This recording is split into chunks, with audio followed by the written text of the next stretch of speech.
Perfecto.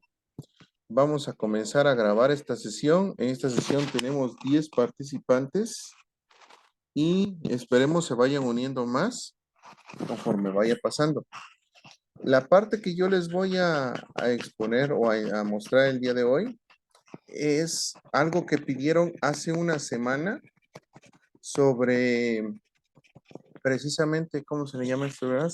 Sobre la estabilización, pero de los acuarios, específicamente enfocándonos a lo que es filtración.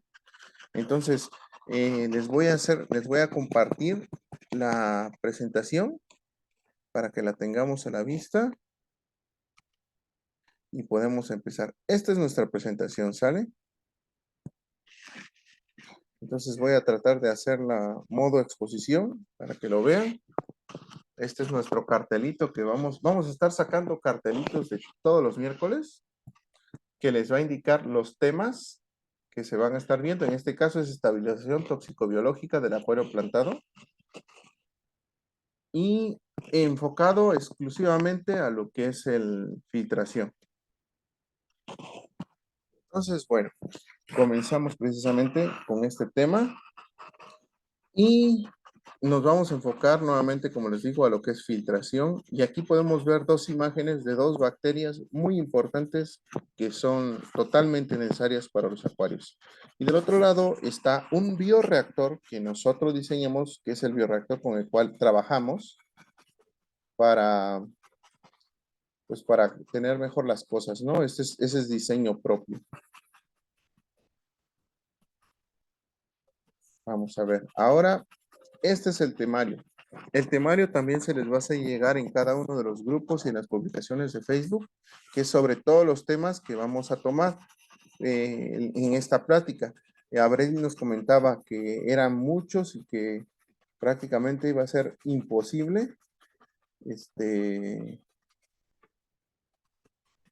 imposible terminarlos, ¿no? Y no, realmente va a ser muy, muy dinámico y trataremos de hacerlo lo más ameno posible. Entonces vamos a comenzar. Tenemos un chat. Y ya me exhibió. No, pues es que no, como crees. O sea, no no es algo negativo, no, al contrario, pero es muy observador. Vamos a ver qué sigue. Aquí está, conceptos generales. Primero, si estamos hablando de estabilización, viene de estabilizar y a su vez estabilizar viene del vocablo estable. Y estable significa que se mantiene invariable o inalterable en el mismo lugar, estado o situación. ¿Qué quiere decir? Que no va a estar sujeto a cambios. Quizás es una definición muy estricta porque en realidad nada es perpetuo, nada está totalmente exento del cambio, ¿no? Entonces todo, absolutamente todo está sujeto a cambio. Como todo está sujeto a cambios, digamos, un entendimiento. Como todo está sujeto a cambios, entonces, pues la definición de estable y si real, lo que podríamos definirlo es que quizás va a ser un estado en el cual permita que existan diferentes tipos de componentes en el acuario, en este caso, o la química sea adecuada como para que se preserve la vida en el entorno sin que los ejemplares sean sometidos a un estrés químico, porque es en lo que nos vamos a enfocar. Tanto así como que el agua no cambie sus características químicas, eso no ocurre, porque como quiera, nosotros si metemos agua de ósmosis y tenemos peces, el hecho de meter un pez ya está cambiando la composición química del agua. ¿Por qué? Porque si tenemos que dar alimento, se va a ensuciar el agua, van a ingresar proteínas, se van a empezar a descomponer, etcétera, etcétera. Entonces, como tal, no hay una estabilidad. estricta. Podemos hablar de un estado en donde hay sanidad, donde los ejemplares se encuentran en condiciones sanas.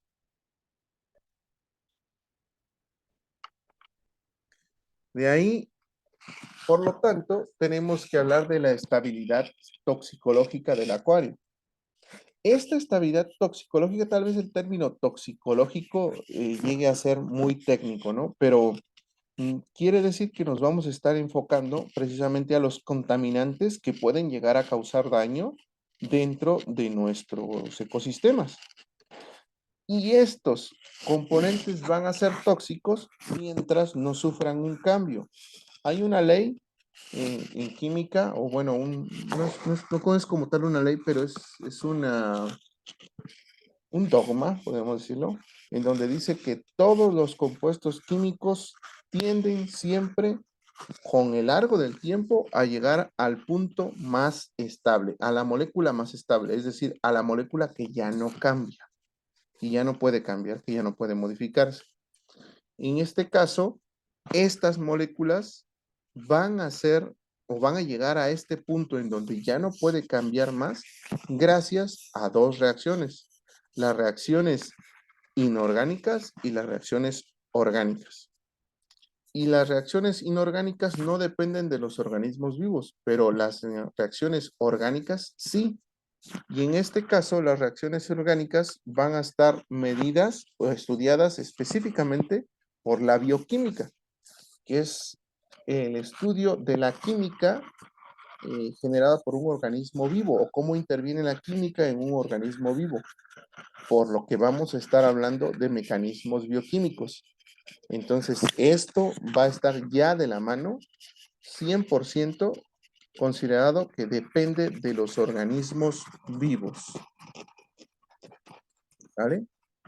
Entonces, eso quiere decir que si vamos a tener una sustancia tóxica en el acuario, les pido por favor que silencien sus micrófonos. Ok.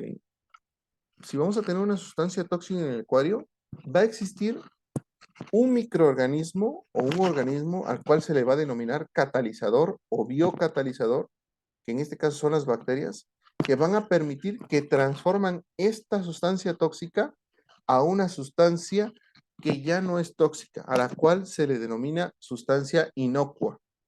Ahora, también ese término es muy relativo, porque no existe como tal una sustancia inocua. El ejemplo es el agua.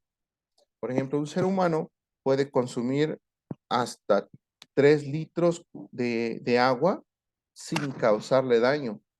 Pero si consume 4 o 5 litros, el agua ya se vuelve tóxica para el ser humano.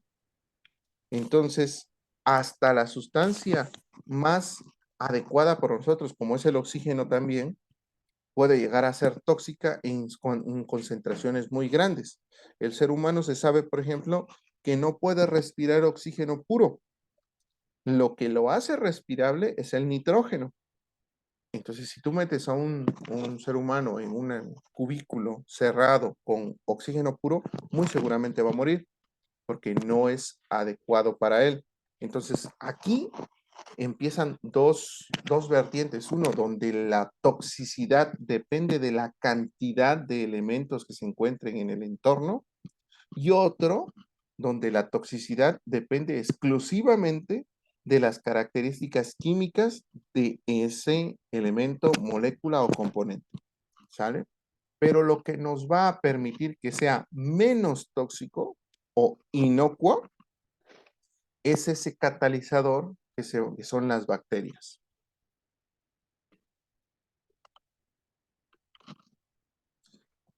Bueno, estas bacterias van a ser totalmente diferentes, pero totalmente diferentes en cada uno de los sitios donde nos encontremos. Los que asistieron o vieron la ponencia sobre terrarios, en esa parte se habló precisamente sobre los ecosistemas. Cada ecosistema es diferente. Un ecosistema que tiene temperatura cálida o uno frío o uno con porcentaje de humedad alta o porcentaje de humedad baja. Entonces, en este caso, las características de la temperatura van a definir el tipo de organismo que pueda encontrarse en nuestro acuario, que es nuestro ecosistema, a lo cual principalmente está definido por el clima, ¿no? Un ecosistema, por ejemplo, como los peces amazónicos, vienen de un clima tropical, cuyas temperaturas de agua pues van a ser relativamente altas, pueden encontrarse desde los 25 hasta los 30 grados centígrados, ¿no? Aguas cálidas, por así decirlo. Considerado diferente, por ejemplo, para los goldfish, que los goldfish se soportan fácil aguas desde los 10 grados centígrados hasta los 27 grados, ¿no? Claro, ya con dificultad te soportan los 28. Y eso también depende de la concentración de oxígeno. Si la temperatura es muy baja, va a haber una mayor concentración de oxígeno en el agua, lo cual indica que si estamos oxigenando mucho el agua a una temperatura muy baja, ese oxígeno se puede llegar a saturar el medio y hacerse tóxico. Recordemos que los niveles adecuados de oxígeno para los seres vivos oscilan entre los 7 y los 12 partes por millón. Si este oxígeno sube a 14, 16 o 18 partes por millón, ya es peligrosísimo para cualquier organismo que se encuentre en el agua. Entonces, incluso este oxígeno puede ser peligroso. En cuanto al ecosistema, en este caso nos vamos a referir a las condiciones químicas del medio. La conductividad, la salinidad, la alcalinidad, el pH. No es lo mismo alcalinidad que pH. Vienen de la mano, pero no es lo mismo. Entonces, son parámetros que van a permitirnos conocer cuál es el tipo de ecosistema. Por ejemplo, los caracoles neritina. Los neritinas son excelentes comedores de algas blandas. Por ejemplo, alga punto, green dust, agua verde, algunas marrones y diatomeas son excelentes comiéndose esos. Pero, por ejemplo, los neritina pueden vivir en agua dulce, pero no pueden reproducirse en agua dulce. Para poder reproducirse necesitan agua salobre. Por lo tanto, si en algún momento nosotros queremos tener caracoles neritina, se puede tener en un acuario de agua dulce, pero no es lo mejor. Lo más adecuado es tenerlo en aguas salobres. Por lo tanto, esta condición química va a permitir que ciertos animales vivan, como lo es el neritina, y a su vez también ciertas bacterias. Las bacterias de agua salobre no siempre van a ser las mismas que las bacterias de agua dulce o que las bacterias de agua salada. Entonces son características diferentes que van a permitir que existan diferentes organismos vivos dentro del ecosistema. Y posteriormente, los ciclos biológicos. Estas bacterias van a estar presentes en todos los ciclos biológicos. En el ciclo del carbono, del nitrógeno, del fósforo y del azufre, que son los más comunes. Y aquí les muestro una imagen muy sencilla. Por ejemplo, tenemos una imagen que nos dice que se meten nutrientes y oxígenos al medio. Llámese cualquiera, ¿eh? En este caso, supongamos que es el agua, ¿no? Se meten nutrientes y oxígenos al agua y entonces, por catabolismo, que es un tipo de metabolismo en el cual las plantas absorben los nutrientes y liberan CO2 y liberan agua, que es la respiración, ¿sale? Se transforma en energía y esta energía sirve para, pues, producir sustituyentes celulares, para generar transporte de nutrientes de la planta, para generar trabajo mecánico, es decir, moverse. Si nosotros no comemos, no nos podemos mover. Y de ahí liberan ciertos elementos como son fosfatos inorgánicos, que en muchos de los casos estos son consumidos por las plantas y regresa otra vez el ciclo, ¿no? Entonces, las bacterias son muy importantes en este tipo de ecosistemas, que son los ecosistemas acuáticos. Otras de las características es que así como los seres vivos, los peces, los gatos, los perros, todo organismo vivo funciona con el ciclo de la vida, es decir, nace, crece, se reproduce y muere. Pero para que pueda hacer cualquiera de estas características, tiene que alimentarse. Esta es una curva que representa las duplicaciones por hora de bacterias en función de la temperatura.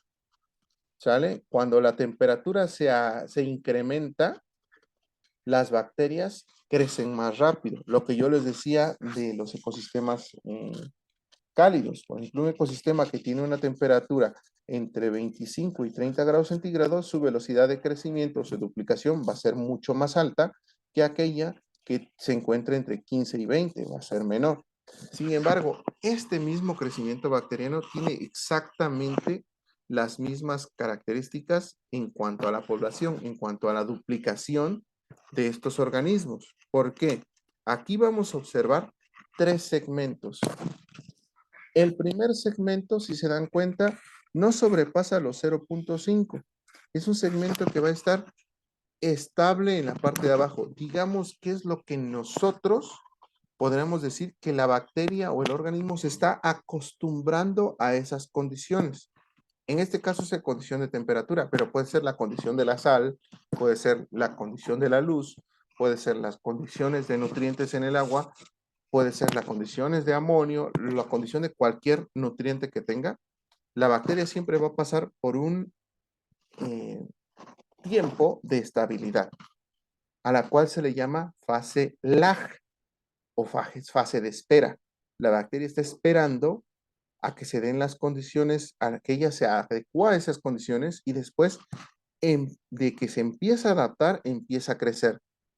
Y es exactamente esa fase que está aquí, la fase de crecimiento. Empieza a crecer la bacteria, a crecer, a crecer, a crecer, a crecer, hasta que llega un punto en donde ya no puede crecer. Pero ¿a qué se debe este punto que ya no puede crecer? Pues precisamente a ciertas concentraciones de elementos. Puede ser que está muy tóxico el entorno y la bacteria ya no soporta esos entornos tóxicos. Puede ser que haya un antibiótico que impida que crezca la bacteria y ya no puede soportar ese entorno con ese antibiótico, que falte alimento, porque si ya no hay alimento, ya no se puede reproducir, por lo tanto ya no puede crecer, o que haya condiciones de estrés. Entonces, eso va a impedir que la bacteria siga creciendo. Nosotros vamos a tener crecimiento siempre y cuando, en el caso de las bacterias, estén las condiciones adecuadas, pero principalmente si la temperatura es adecuada y si hay alimentación. Si no hay alimento, la bacteria no crece. Si la temperatura no es la adecuada, puede que la bacteria crezca, pero no a como debe de crecer. Después de esto, que esa es la fase de crecimiento, fase exponencial, vamos a tener una fase en donde ya no puede crecer. Como les digo, esto puede ser por el entorno o por la naturaleza del mismo organismo. Incluso el mismo organismo puede detectar mediante mecanismos químicos que ya hay muchos de sus pobladores y ya no crece. Eso pasa con un tipo de roedores. Hay una población de roedores en donde tienen un mecanismo en donde se reproducen independientemente de si hay una cantidad grande o pequeña de alimento, se reproducen muy rápido, pero llegan a un punto en donde ya ellos detectan que son muchos y empiezan a entrar en actitudes suicidas. Se lanzan al acantilado y se matan hasta que cuando ellos mismos se dan la vuelta y entienden que ya no hay tantos de su especie y se regresan. Entonces, eso pasa no solamente con los roedores, sino puede haber también otros efectos bacterianos o con las algas o con algunas levaduras en donde ocurre lo mismo. La cantidad de organismos que se encuentran disueltos en el entorno y es tanta que se satura y se empiezan a estresar a ellos mismos, por lo tanto empiezan a morir. Entonces, esa es una fase estable, una fase en donde ya no puede crecer, pero desde el punto de vista de ingeniería bioquímica, se asocia con la falta de alimentos. Es decir, ya no hay alimento, las bacterias dejan de crecer. Le pongo más alimento, la bacteria crece. Entre más comida le ponga, más va creciendo, más va creciendo. Yo puedo delimitar el crecimiento de la bacteria si delimito la cantidad de comida que estoy agregando. Y entonces, supongamos que yo desde un principio puse una cantidad de un 100% de alimento. Aquí tengo 100% de alimento y tengo una bacteria. Entonces sigue creciendo, sigue comiendo, se va adaptando y aquí ya incrementó la población. ¿Cómo incrementa esta población? Pues incrementa de esta forma. En las bacterias siempre una bacteria se transforma en dos bacterias. Y después estas mismas bacterias se vuelven a transformar en dos. Hasta acá podríamos decir hipotéticamente que estamos en esta zona, donde la cantidad de bacterias no es muy diferente, de 1 a 4 bacterias. Es más, no es químicamente apreciable en un entorno de una bacteria hasta 1 millón de bacterias. No es apreciable químicamente. Pero ¿qué pasa cuando ese millón de bacterias se duplica?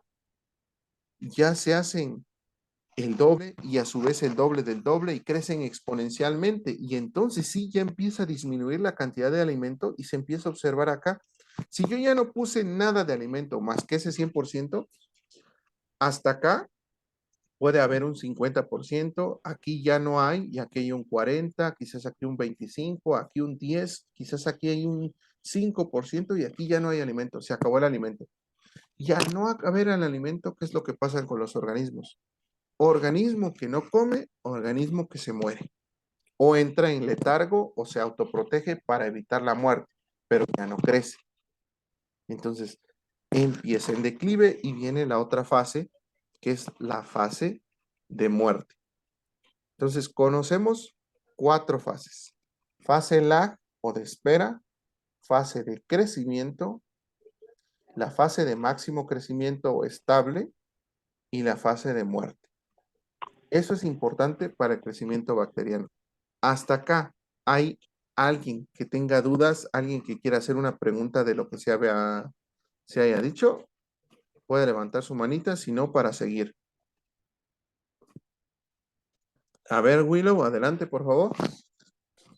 Benito, una consulta. ¿Eso quiere decir que sería bueno y beneficioso de vez en cuando sacar una cierta cantidad de material biológico y renovarlo, se puede decir? Existe la posibilidad de hacer eso, pero dependiendo del tipo de filtro que estés manejando. Y eso lo vamos a ver más adelante, ¿sale?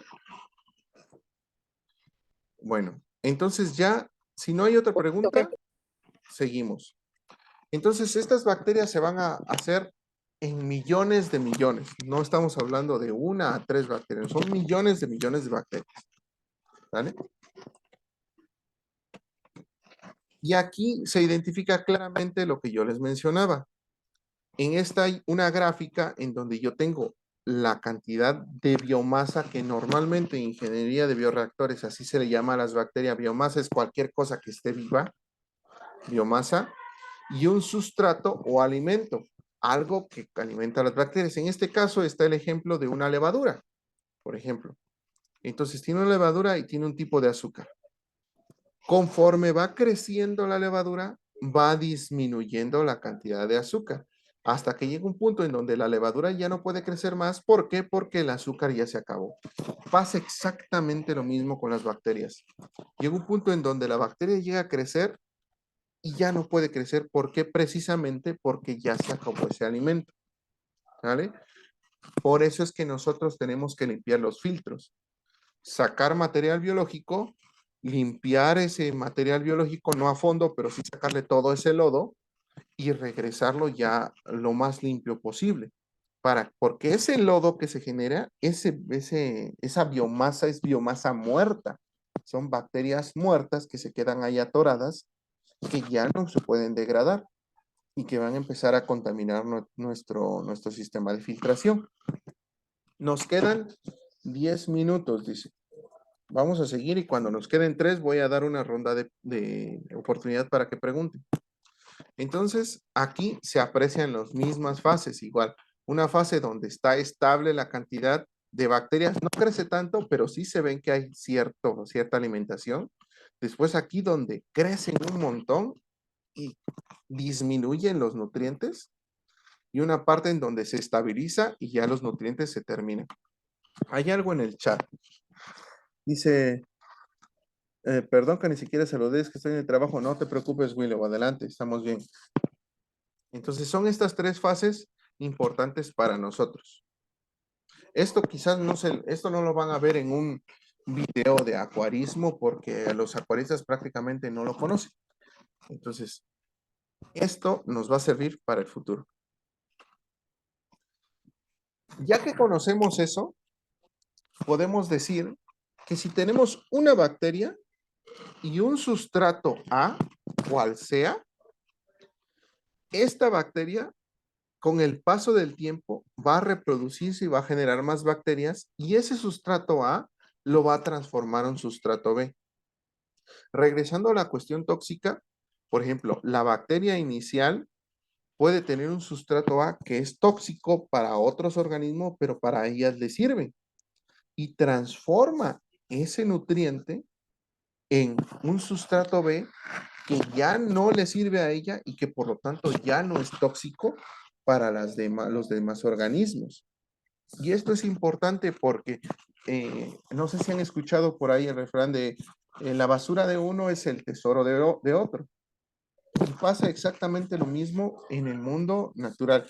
Cuando las bacterias transforman el amonio en nitrito, después se transforma en nitrato y luego las plantas absorben ese nitrato. Es decir, el oro de las plantas para ellas es el nitrato, pero para las bacterias es su basura.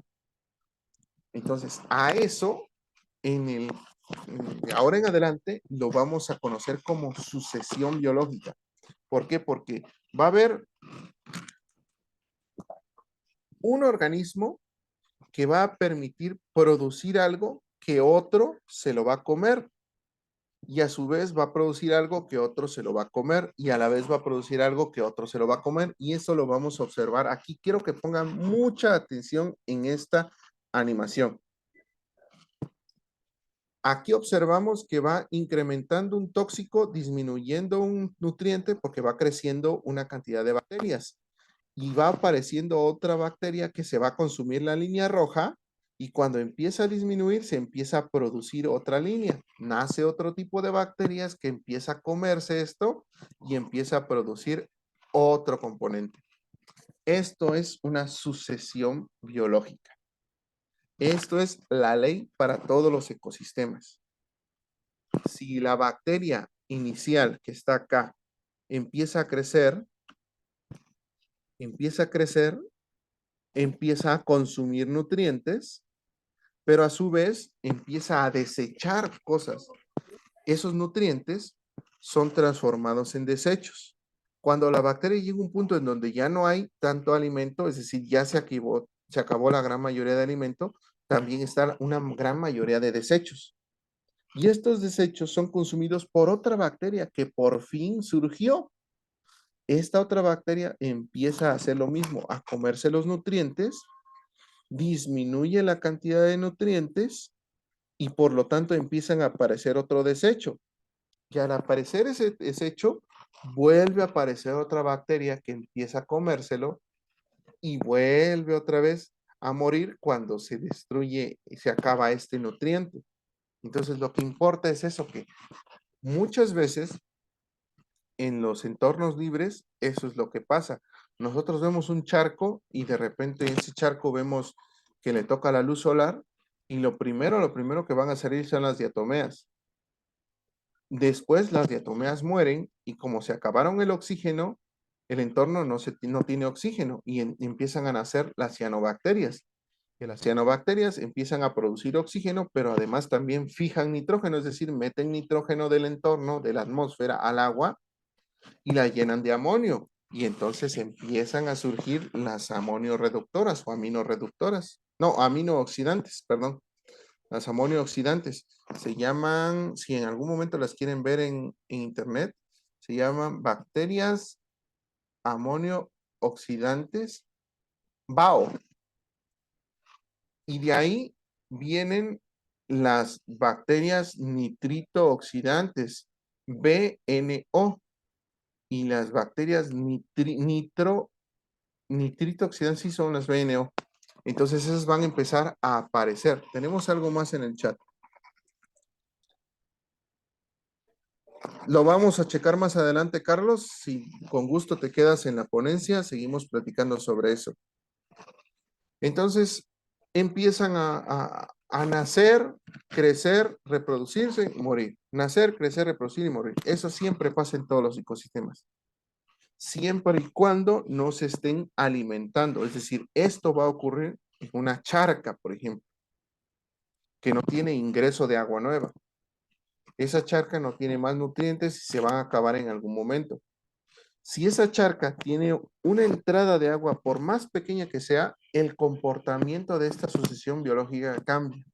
Ya no se hace una sucesión, es decir, ya no nace y se extingue una especie, sino empiezan a convivir entre ellas para llegar a una estabilidad ecológica a la cual se le llaman consorcios. Esos consorcios pueden ser de bacteria, que normalmente son de bacterias. Esos consorcios bacterianos van a permitir que una viva gracias a la otra, y esta viva gracias a la otra, y esta viva gracias a la otra, y esta gracias a la otra, y la que está atrás vive gracias a la que iniciamos. Se hacen ciclos. Si alguna de ellas muere, se mueren todas. Y eso es lo que pasa en los ecosistemas naturales con flujo de energía, flujo de químicos. Ya se hacen consorcios, ¿sale? Hasta acá, ¿alguna otra duda sobre lo que hablamos? Nos quedan 2 minutos con 46. Podemos aprovechar para sacar algunas dudas.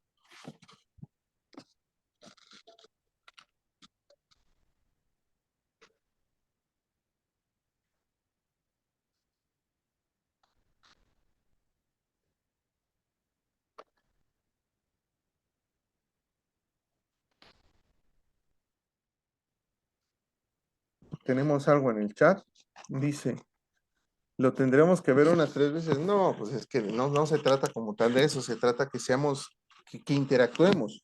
Porque a pesar de que los videos sí van a estar en la web, pues no sabemos si van a estar momentáneos. Y la intención es eso, que nosotros interactuemos ahorita, que digamos nuestras dudas. Si no hay dudas, detengo la presentación y nos salimos. Estamos 12. Yo quiero que los 12 regresemos. Finalizamos esto y nos vemos de inmediato en el mismo link. Ya saben cuál es la dinámica. Nos estamos viendo en un momento.